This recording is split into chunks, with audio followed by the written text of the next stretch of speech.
না হচ্ছে না কোনো কথা না, একটা গাড়ি যাচ্ছে না দেখেন অফ অফ হই অফ অফ হই কথা কথা বলিয়ে না অফ অফ হই আমরা তো থাকবে আপনি কি থাকবেন না না হচ্ছে না। দুর্লভনারায়ণ বাজারে বিজেপির শ্রমিক সংগঠন ভারতীয় মজদুর সংঘের দুই গোষ্ঠীর অন্তর্দ্বন্দ্ব ঘিরে পরিস্থিতি উত্তপ্ত হয়ে উঠেছে।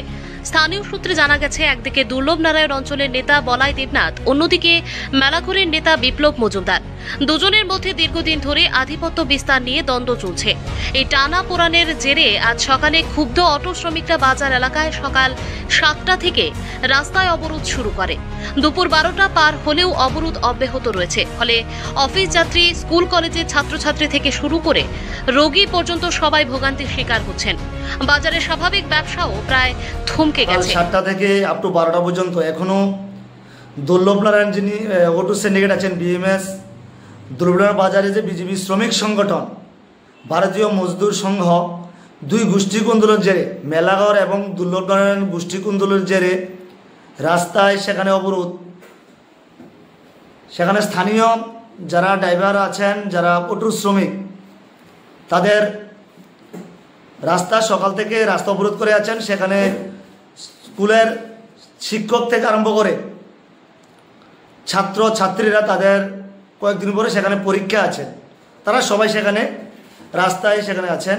স্থানীয় সূত্রে জানা গেছে, একদিকে দুর্লভনারায়ণের নেতা বলাই দেবনাথ এবং মেলাঘরের নেতা যিনি বিপ্লব মজুমদার এর মধ্যে দীর্ঘদিন ধরে আধিপত্য বিস্তার নিয়ে টানা পেঁচা চলছে।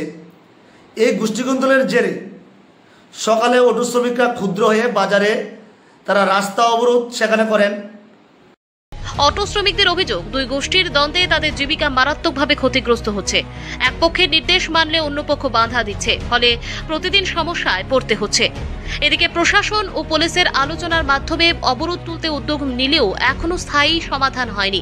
রাজনৈতিক মহলের দাবি, বিজেপির শ্রমিক সংগঠনের এই গোষ্ঠীদ্বন্দ্ব শুধু সংগঠনকেই দুর্বল করছে না, বরং সাধারণ মানুষকে অসহনীয় ভোগান্তির মধ্যে ঠেলে দিচ্ছে।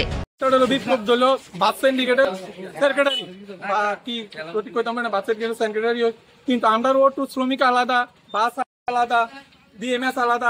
তারা তারা কি সমস্যা, এই সমস্যাটা আজ পর্যন্ত আমরা বিগত 15 বছর ধরে আমরা গাড়ি চলেছে, আমি বিগত 15 বছর চলে, কিন্তু এই সমস্যার মধ্যে কোনো সময় পড়ছি না, কিন্তু ফরম লাগতেছে। কিন্তু তারা সমস্যা, এই সমস্যাটা আমরা শ্রমিক যাতে না পাই, এটাই আমার 1 নম্বর বক্তব্য। আমরা শ্রমিক যাতে না পাই, শ্রমিকরা কি বঞ্চিত হইতেছে? এখন শ্রমিকরা বঞ্চিত না, মহাবঞ্চিত, মানে বঞ্চিত মধ্যে একটা আছে, এর থেকে বেশি বঞ্চিত।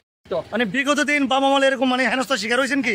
না, বিগত দিন আমিও 15 বছর ধরে গাড়ি চালাইছি, বাম আমলে এরকম পাইছি না। খুব সুন্দর মতনে গাড়ি চালাইছি, কিন্তু বিজেপির আমলে খুব সুন্দর মতো চালাইছি, কিন্তু এই কয়েকদিনের মধ্যে